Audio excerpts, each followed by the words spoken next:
got tier lists. And again, this is kind of our week 1 strength assessment tier list. We're not saying they're going to finish there, but I think we had them relatively close to Gravitas, who were in the 7-8 slot for everybody. So it's a winnable game for Gravitas, and back to that prior point, they've played together for long enough. They've got some experience together. Maybe they can shock the world with synergy. Yeah, and that's the big question, right? Is it a case of synergy versus, put together a bunch of fantastic players and say, make it happen? Because sometimes it just works out beautifully like that. Dival's going to get themselves the first pick priority instantly, right off there. They're just going to say it's a Thresh angle. Yeah, Thresh angle is interesting. Bulldawg definitely does enjoy a cheeky Thresh game. It opens up the Aphelios angle, of course, to go with it as an AD carry of preference. You will see the immediate jungler response here. Now, Xin Zhao is probably the most, I think it is the most seen jungler right now, just ahead of the likes of the Jarvans that have been running rampant. So it's not too surprising to see that one early locked. And also Nautilus is a response to Thresh. Thresh can deal with Naut with the Flay, but Naut always has the superior hook, right? So when these two go toe-to-toe, Nautilus is pretty happy with that matchup in the 1v1. The question is what goes with it. I'll tell you what goes against it, and it is the classic Thomas Shen Jinx. He played 4 games of this last split, didn't have the most impressive win rate, 1 and 3, but it doesn't matter. He was a man possessed on a champion that is looking very strong currently. Lee Sin also going to come on through, which is another champion that springs to mind if you're thinking Goodo, initiation, engage, but more so than anything, mechanical mastermind. Showcase what you can do. Yeah, he's got the Lee Sin, he's got the Diana was the first big one that I think we saw from him, where he legit had that huge carry game and made a name for himself, stamped his name in the second split of 2021 LCO. Just waiting to see where Gravitas go with their third option. Nautilus is already locked in, Skimmy, don't make noises. It's not going to be it's a laning Yuumi angle. It's a mid Yuumi angle. That's Aphelios this time around, and it's kind of like they've flipped AD carries. But Aphelios is, like we mentioned last game, kind of a standalone AD now, just works and is just good. And can kind of work in most situations as long as you're good at cycling your weapon. Certainly a champion that, even to this day, some people still don't quite understand, and I don't blame you. A bit of a complex one, but certainly once you understand it, it rewards you quite handsomely. Gwen Ganao going to be removed away, another champion that can offer you a fair bit of snip potential, much like the Graves, a pseudo-tank. If you think about the amount of immunity that they have, but just the raw damage they can bring to the table. I was going to say, Corki was still available until the second ban phase. We didn't see any picks because we matched our roles just so that no one was getting really hard targeted in the second ban phase. But you've got your control mages mid lane still worth looking at. So Kyose can play the Victor. He can also play the Aurelia or something of the likes into the Victor. So there's a bit of a risk there, a bit of a wild card with Kyose's champion pool in mid. Not sure where DaJeung is going to go into that one just yet. But it is on the Gravitas side to lock in a 4th pick first. And if you were going to blind pick a role, I'd probably be picking top lane. And the fact that the bans are kind of mixed towards both means they're a little bit afraid. And it could be a Jace 4th or something of the likes with a TF ban there. Yeah, Twisted Fate banned away, obviously incredibly strong at the moment. There is the Jace ban, as you highlight, which is fantastic. I'm curious to see if they do go down that avenue of let's look at a top lane now, because if they do blind mid, I mean, Kyose is certainly one of those players that can punish you. Yeah, I mean, what do you pick now that is completely blind, that isn't a tank, that would have a fine laning phase? Gragas is literally the best, I believe, right now, blind pick top laner, regardless. Just in all situations, you can kind of pick Gragas 4th, and you're happy knowing that you have a good counter for mid lane, in this case for the side of Gravitas, so I like this pick a lot for Tyran. You've got the Xin Zhao in mid for damage as well. All you're really needing, and the only limitation that Gravitas have, is that they need a high magic damage champion in mid for 5th pick. Yeah, they certainly do. As you've mentioned already, Gragas is probably the best blind pick for top lane in terms of absorbing pressure and even denying some of those 1v3 dives that might come around. There's the highlight, there's the Hobbit, and there's the lock-in. Kyose going to once again showcase us this LeBlanc. He played 4 games of it already and said, look, I can play the weird and the wacky. I can go the Ari Lux Zillion angle, but sometimes I just feel like carrying, and that's the champion to do it on. We've got the hover of the Vladimir as well. We'll wait to see it locked in. The LeBlanc being picked caters really nicely to Direwolves having a pick composition, right? So the Vladimir is going to be locked in. It is realistically just a scaling high damage option in top lane. I think this is zorenous saying, there's no way a Gragas kills me. Sure. There's no way a Xin Zhao can gank me as well now that I'm the Vladimir. I'm really safe overall. Gravitas doesn't change, man. This is their pick from last year to this year. New faces, but same old Nah, but shaker. where is it going, man? Okay. Nah, but like, where are you putting the Shaco, man? Okay. Is it an AP Gragas mid and a Shaco top? Like... Laning Xin? Like, what are you doing, man?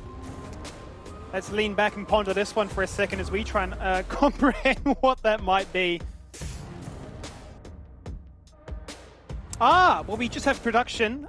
Fix our sanity. It's being confirmed as being Vex. Hey, that would actually make a lot more sense, wouldn't it? The hard AP like you requested. There it is. Vex will do that for you. Yeah, Vex works into LeBlanc. It's actually a really good pick. It is. I'm just like, well, Shaco, why have they not dodged the lobby? Where's it's a placeholder pick? Where's the remake? We're good, we're good. Oh, dearie. Okay, Vex is exactly what they needed. So yes. It's a very dive-heavy composition, and if any time I see Shaco from now on, I'm just going to assume it's Vex from here on out for the rest of the show.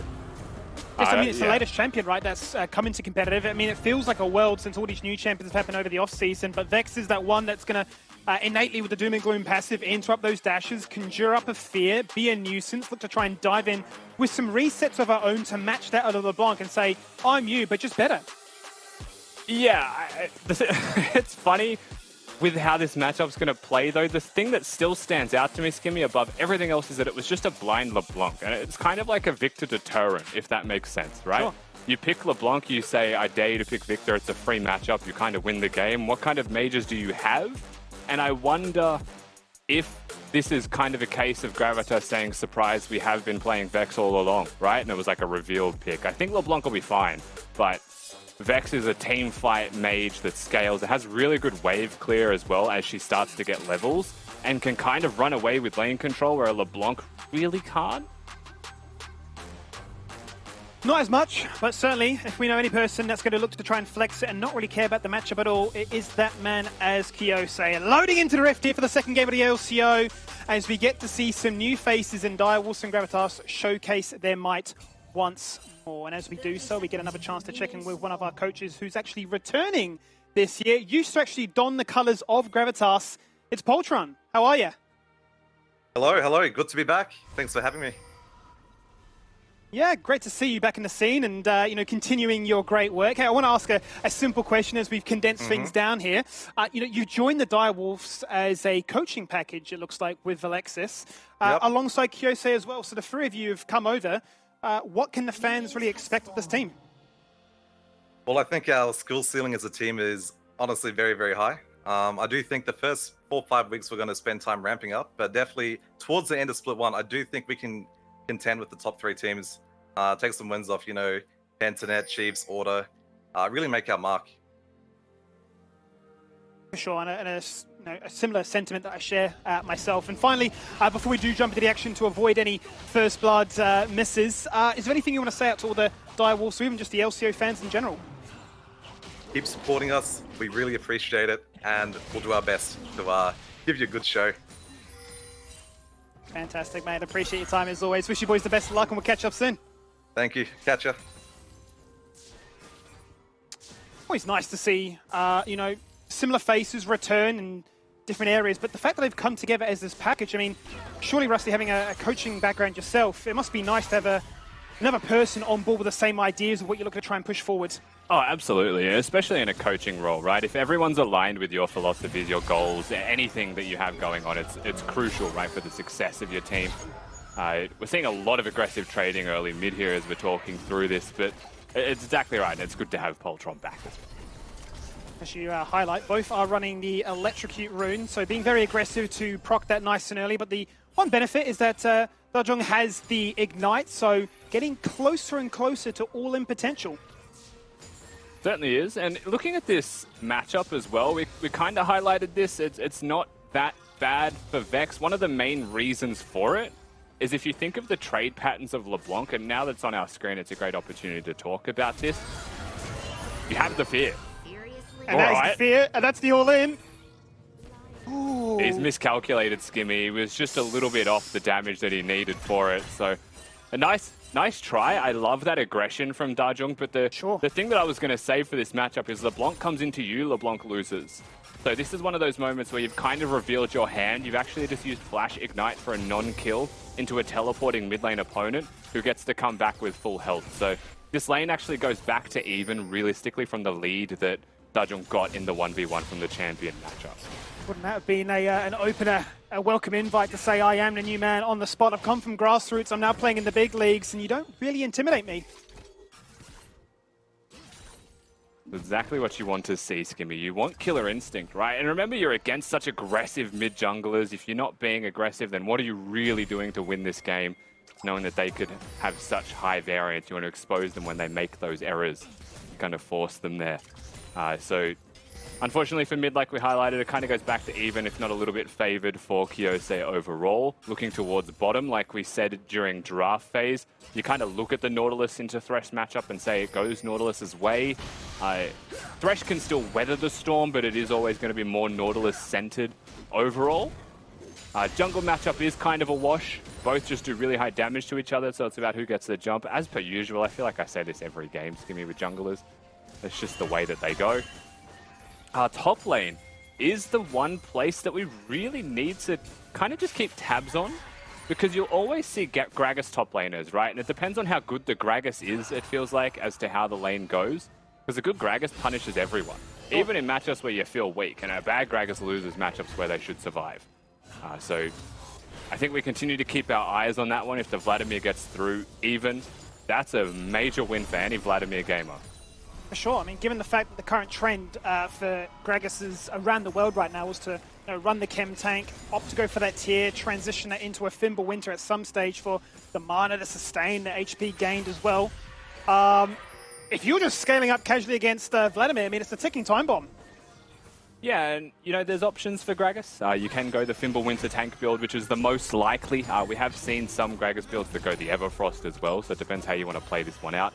I think the addition of Vxpir alleviates the need for heavy ability power through the top 3 champions, so should just be the tanky Fimbulwinter Graggy, and like you mentioned, does open up that risk. So always going to be a place that we're looking at.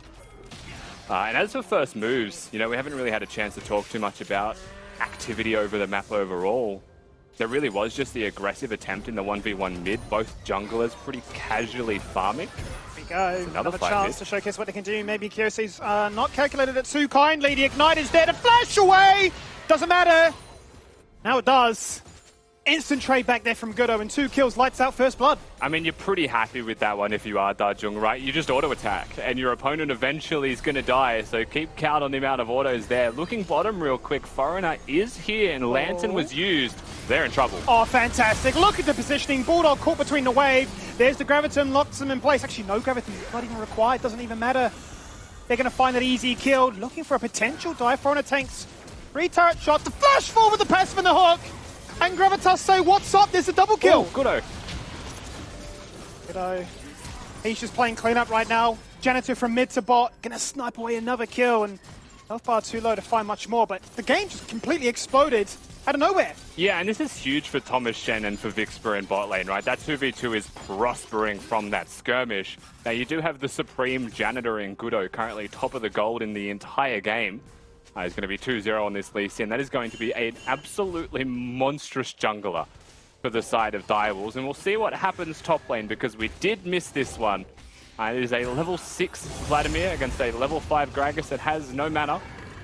He does tick over to 6, but I don't think there's really any way to survive this one now that you've got the... unless... No, he doesn't. Oh, I respect it. Kind of put himself into a really impossible situation there through, you know, the use of mana and not having enough for perhaps W for the happy hour procs. Yeah. We didn't get to see much beyond the dive itself, but that's a very comfortable Vladimir, Skimmy. And what did we just say about that top matchup? Yeah, so rough, isn't it? The fact that you're allowing zorenous to get away with this murder of a champion, that it's only going to get worse, right? It's not going to get better. The fact that he's able to get a cheeky solo kill like that whilst you're both quote-unquote scaling puts things into a scary situation. 2 stacks also acquired on towards the Dark Seal. you start to wonder if Direballs can play it patiently, just abuse the fact that they can have superior laning, then you bring those team fights around Drakes and Barons and you've got all the damage you could ever ask for. Yeah, they certainly will have really good teamfight objective damage if the Vladimir is able to get flanks off, like you highlight. I think looking at Direballs' composition being so pick-focused as well, having the LeBlanc chains, the Thresh hooks, the Lee Sin kicks, couple those with the Jinx traps as well, that is really going to be the name of the game, is try and find yourself set up for objectives before your opponents. Try and get there first if possible. That way you've got better vision control, that way you can set up for the picks more effectively. But Gravitas are pretty comfortable just ramming their heads into their opponents. And if necessary, going full smooth brain gaming. Nice hook. Ooh, max range on the hook. One turret shot's going to come across. Done. It doesn't matter. It just does not matter. Bulldawg picks up the kills. A shutdown as well, given the fact that Thomas Shen had those 2 kills spoon-fed towards him. And you're thinking that's the dream setup with the chakrams. Take down these plates, get it to half, but Direballs are bitten back. My dude just got hooked. It's just that simple. Bulldawg strokes the beard. He's real happy with that one. Job well done. Nice little hook and nice little setup, and it's just clean. Not much more to say beyond that. Shadow Surge, That was not way gonna off. connect. I mean, it has a long range, but not enough. Maybe when you can just distort away. Wasn't that like even out of range of the distortion, though? Oh, certainly away from where the distort was going to, yeah. It's not that long. Give enough notice to a LeBlanc, I'm sure she'll be able to dodge it. Regardless, that was an ult attempt used by Vex in mid lane. But gloomy Dash Mage is not going to be able to find it this time around. There was a hover there from Foreigner, so if it hits, Fear's on, there was high kill threat.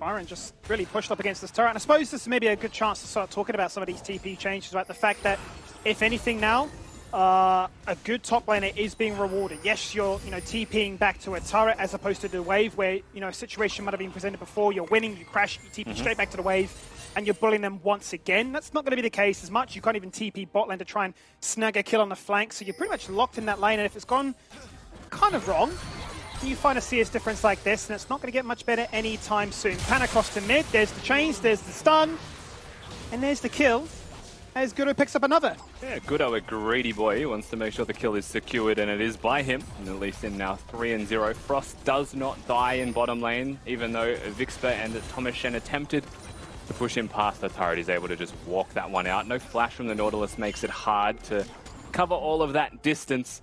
But you've got Foreigner here. Goodo on a flank with kick. He doesn't know that Xin Zhao's here yet. He's looking for it. Can he find it? Vxpir going to jump in first and foremost. That's going to be the glacial. I mean, brought back with the play. There goes the ignite. There goes the kill. And lights out to this Aphelios. Thomas Shen had no chance to even play the game. He had no flash. He burnt the heal. It wasn't enough. Oh, beautiful. Nice play. Look at the flay to deny the getaway plan. The escape is not on. Oh, 2 kills. Maybe a third. Bulldawg don't miss. Bulldawg do not miss, man. He's definitely on a point with these hooks. It was an early confidence pick from Direballs, and it is definitely proving to be worthwhile. Top lane just hard winning at the exact same time as these skirmishes as well. And just clean, right? Like, it's one step extra from Direwolves that is the difference. It's the LeBlanc coming down because they've already killed mid lane. So they've earned the right to win this team fight, and Gravitas have not earned the right to take the fight at all, right? This is pretty illegal on their end. Vxpir tries to kick it off by hooking the 3-0 Lee Sin, who's now 4. Go back to live. Flash has to be burnt. Respect is shown. Shadow Surge goes across. Oh, and misses the hook. He's going to jump on in, looking for the feed. The passive wasn't there. He gets punished. He dies as a result. That's tragic. Yeah, the hooker just completely misses. And that is literally the difference in health as well, just between you and me, to actually being a kill secured at either end of that one. But Direballs, they've got the mobility, they've got the Lee Sin LeBlanc. You make a mistake, they'll pick it up, they'll find you for it. And now it is a 5-0 Lee Sin. Goodo taking everything from them. And Jesus, a sad state top. We need to look away.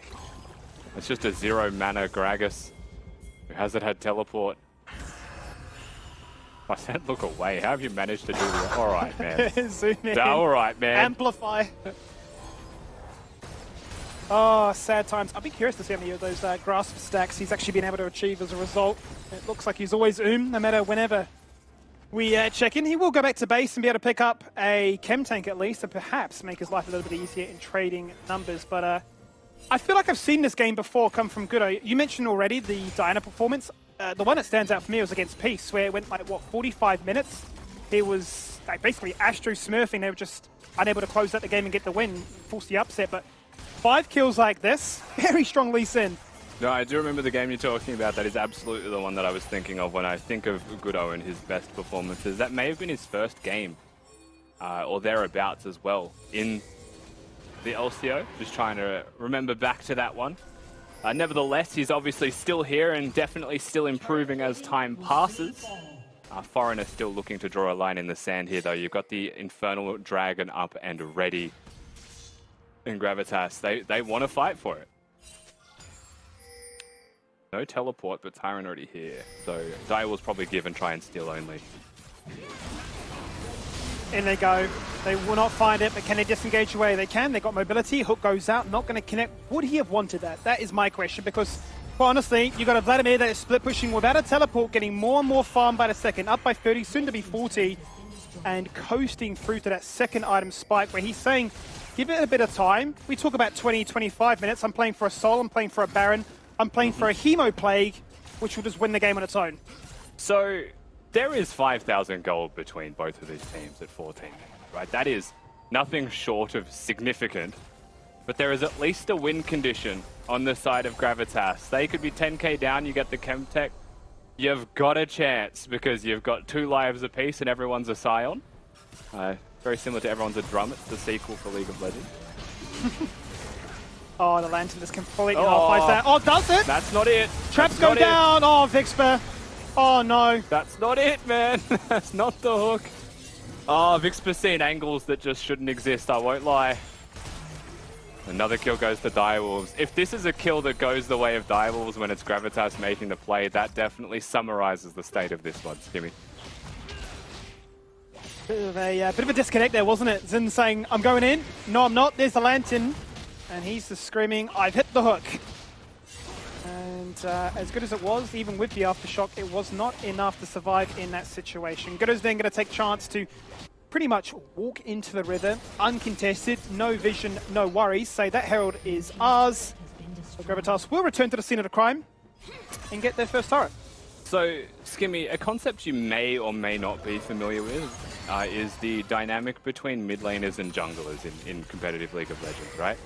I don't know how familiar you are with this, but if I'm a mid laner, the jungler moves around me, you know? Like, like you help me, I help you. That's kind of how it works. A lot of junglers will play the opposite, where it's you help me, and then I'll help you. I think we know who helps who in the Direwolves camp. We've got a 5-0 jungler and a 0 kill mid laner. Kyose definitely plays for Goodo, is my conclusion from this one. So I am not the same as Kyose. So it looks like he staunched one and said, I'm the one that's fed here. We play to my strengths this game. And strong he is. Now, Kyose is going to be careful here. Doesn't have flash. Up in about 15 seconds. Has he got the distort available? Chains go out. Looking to lock him in place. Fire time for Goodo. Out goes the kick. There it is. Crescent guard. Oh, not going to be what they need. DaJeung was teasing at the idea of looking to try and jump in, but leaves his jungler to the wolves. Literally. And says goodbye. Yeah, it's going to be a wave crash. There's going to be a turret broken here as well. Gravitas in response are not going to have a single thing to do. It's a nice little move from Direwolves. It's something that goes often undetected in League of Legends, though. It's the zorenous move towards mid. So he's closer to the play, but he's also covering the response from Gravitas. Means that they're able to continue to push bottom. And at the minimum, they'll crash the wave in. So the Gravitas have no freeze, have no free opportunity, and are consistently pressured. From here, you do clear out the river vision. Looking at these two is not good for anyone. Except for top laners. Yeah, perhaps they rejoice, saying that they're happy. This is what looks like a game that can be perhaps carried from the top lane, which is a bit of a rare sight in competitive, to say the least. Don't really see it too often. Definitely a case of talking about mids and bot all the damn time. But zorenous wants to rewrite that script for just a second. They all group together in mid lane. The OSARAM begins, the first off this year. There's the Herald, gets dropped, takes a turret, and might be pondering a second. Charge will go off. Of course, we've got the Stink Cloud Skimmy, our Chemtech Soul. Sure do. Means that in terms of map state, and this is a conversation that I've kind of heard everywhere actually as to what this new Drake and new Soul means for the game. And a lot of people do seem to believe that it is broken, and it is very, very strong. But it kind of goes both ways. So the thing with this game, let's use this as an example. Dials have a pick comp. Those Stink Clouds are the most oppressive things you will ever see, right? Because they can use the cloud to actually play their comp out even better, because it's a complete oasis for them, right? It's camouflage for a pick composition. For the side of Gravitas who want to look for team fights, it is still an opportunity to find flank angles for the Gragas, you know, for someone to get in and still find those moments. It also forces different vision. You can see it now, right? You've got such awkward control wards that are so easy to clear. And the argument is often that it's the winning team that benefits the most from it. I don't think that's universally true. I think it's common. Yeah, I think from what we've seen globally so far, the fact that those bushes are no longer there to protect these wards, the ability to try and gain any form of control, at least on the back foot, to run into your jungle and face check, isn't as easy as said. There's Vxpir jumping in aggressively, hits the ultimate, doesn't even go off. Now to look for the pick target. DaJeung has found Goodo in his sights, jumps in, flashes out, receives a sonic wave, and there's the kick. Spoon-fed Thomas Shen. How do you like them eggs? There's an 80 carry, he's gone. There's a double, and that is an ace. Shy of the 20-minute mark, and it's a perfect one. Yeah, and it's now an AK gold lead. That was a Vladimir angle if ever I've seen one, Skimmy. That was a huge team fight coming out of Zorenous, as well as the rest of the Direwolves, of course. It was a really hard force from Gravitas. Vxpir looking for the flash in, right, trying to kick the fight off. He'll find the AD carry, yes, he will find Frost after the flash, but he is such a fragile Nautilus, even with the aftershock, that he's just dead, right? The ultimate doesn't even go off. And then you just look up for 1 second, oh, my Vladimir has murdered literally everyone. The Vex tries to get in and combo with the Nautilus, but because the knock-up wasn't there, he just had to get the scraps of what was left. It wasn't ideal for Gravitas. Not set up the way that they would have liked, and Direwolves will capitalize very happily.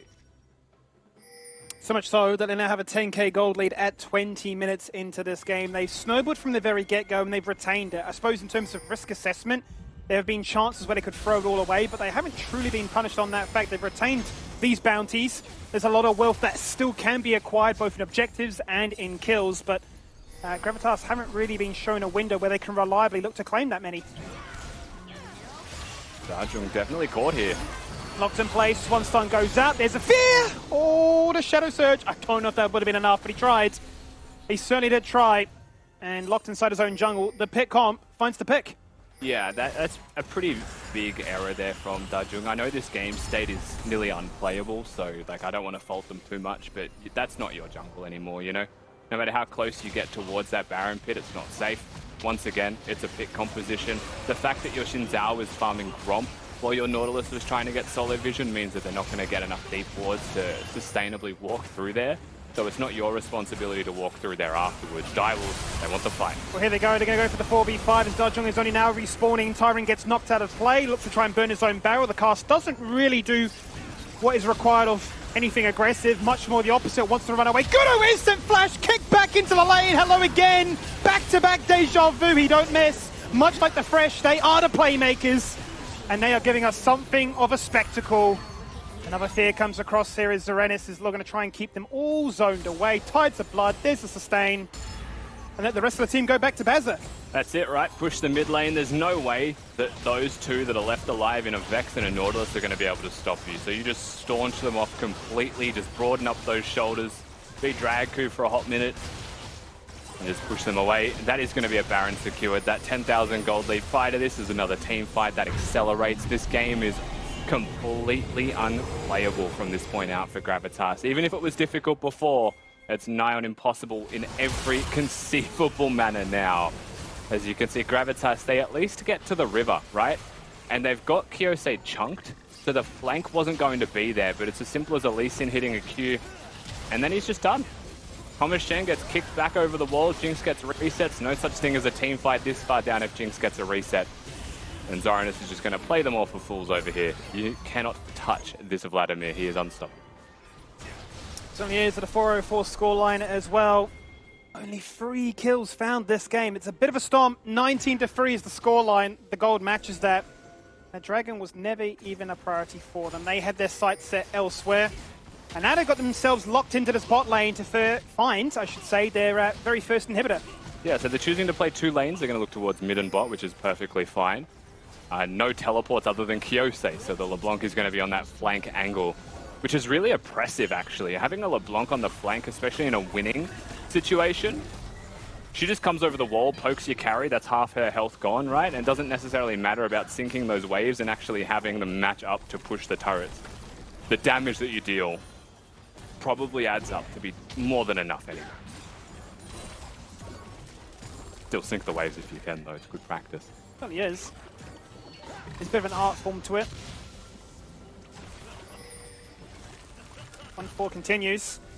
Tyran, the only one stepping outside the base right now, posturing aggressively, potentially looking at the explosive cask, which either gives you the dub or... Well, that's it. Fast enables the FF command in your chat bar. Let's see what happens, though. They break the base. First inhibitor being threatened. Super Mega Death Rocket goes out, but it's not an execute. Vxpir can return to the fountain, just a hop, skip, and a jump away. But that zoning is allowing him to quite easily just move straight through the mid, potentially find a pick as Tyran is now outside the base, a little bit too deep, but thankfully he can just body slam away. Yeah, that was actually really nice from Gravitas. So they caught Direwolves tripping.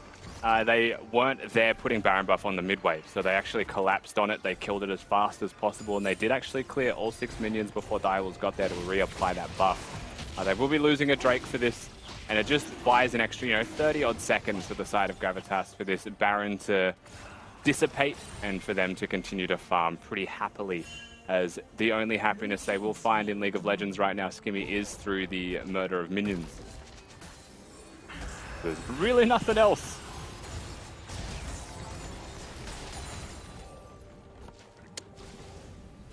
Yep, Goodo's in the mid lane, and he's now going to be the one looking to try and lead the line for this 4-1 split as we literally transition the camera from bot to top to say it's going to be the perfect game.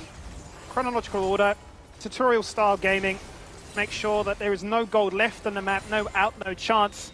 I suppose if you're looking to try and play devil's advocate here, potentially Gravitas now will be given a whole bunch of waves crashing. They can look to try and vacuum up and try and hit some item break points to answer back in a subsequent team fight, but we're so far away from an Elder, given that it's 2 apiece and a Baron is, well, only now about to respawn. Listen, they're going to need the world's largest Hoover.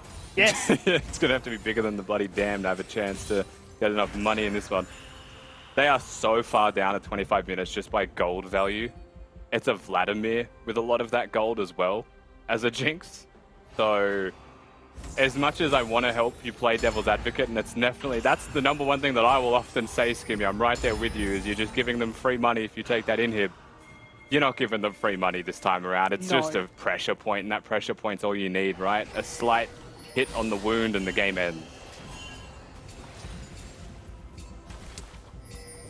Well, they redeploy onto the map again, clearing out vision, utilizing the Fog of War, given that we are playing on a Chem Tech Infused map, and saying we're going to finish what we started. Now 2 turrets that really protect the space before they can enter and start knocking on the front door of that Nexus. What do Gravitas have? They've got every summoner available, every ultimate at their disposal. For the majority of them, 1.5 items. You're really looking at Thomas Shen being at the breakpoint with a collective, which has really missed the mark, I suppose, at this late stage of the game.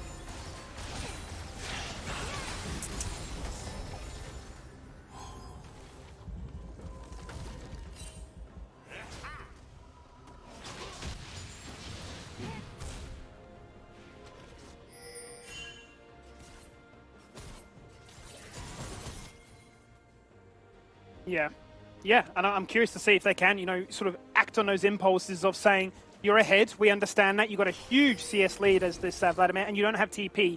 Can we find a moment when that TP, isn't available because it's simply not there to force that fight? Is the confidence, is the shot calling, is it enabled enough that you can look to try and find yourself an out at such a significant disadvantage? It really is slow, though, from the side of Direwolves. And I think one point that does kind of stand out to me is that the lack of threatening of a soul is buying a lot of time for Gravitas. It seems like Direwolves have kind of lost that natural point of gravitation, right? Like, you'd expect 27 minutes into a game that's this far ahead where you're like, well, we've obviously got soul to fight for. Here we go, Shadow Surge in, looking for the one-shot on Kyose. Just not enough damage right now. He's got a Shadow Flame, but it wasn't enough. The crown was cracked. It was shattered. It was broken, but not enough to wipe away the tears of a LeBlanc that can just walk away. Foreigner wanted to feel what it was like to get a kill, so he executes the LeBlanc clone just for good measure. Baron is going to be started here, and look at Gravitas trying to work through this stink cloud. Look at him. It's terrifying. Just have no idea. Vision just does not exist. It does not matter. By the time they face check, it's gone. Explosive cast goes out, knocks them back closer to a reset angle to sync it up. And, I mean, this is looking like the final push as we start to hit 4, potentially even 5 item spikes. You're seeing now Frost completed. Even Zorenous now picking up an elixir just for that extra bit of damage. And this Baron buff definitely should just be that final nail in the coffin, for sure. Even clearing those Raptors is just slowing themselves down. We've got the Dragon, but again, it's going to be the 3rd Drake of the game. And extra damage to champions with more health than you. I mean, Dials are so snowballed. The Vladimir's going to have more health, right? The Lee Sin's going to have more health, and so is the Thresh probably than a lot of the other champions. Frost is going to love it, however. Pushing down this mid lane, bot lane inhibitor should be free. Skimmy, there should be no issues with taking that one whenever you would like. But pushing mid with no setup prior does give Gravitas a chance, unless they just do that to Thomas Shen, huh? Well, certainly just not even looking to try and one-shot there. Tried. Tyran on the flank now has the ultimate available. They haven't spotted him. Can he land the biggest ultimate of his life to date? Can they find an angle? Oh, they can't. He's been spotted. A wall goes out. Vxpir misses the hook too.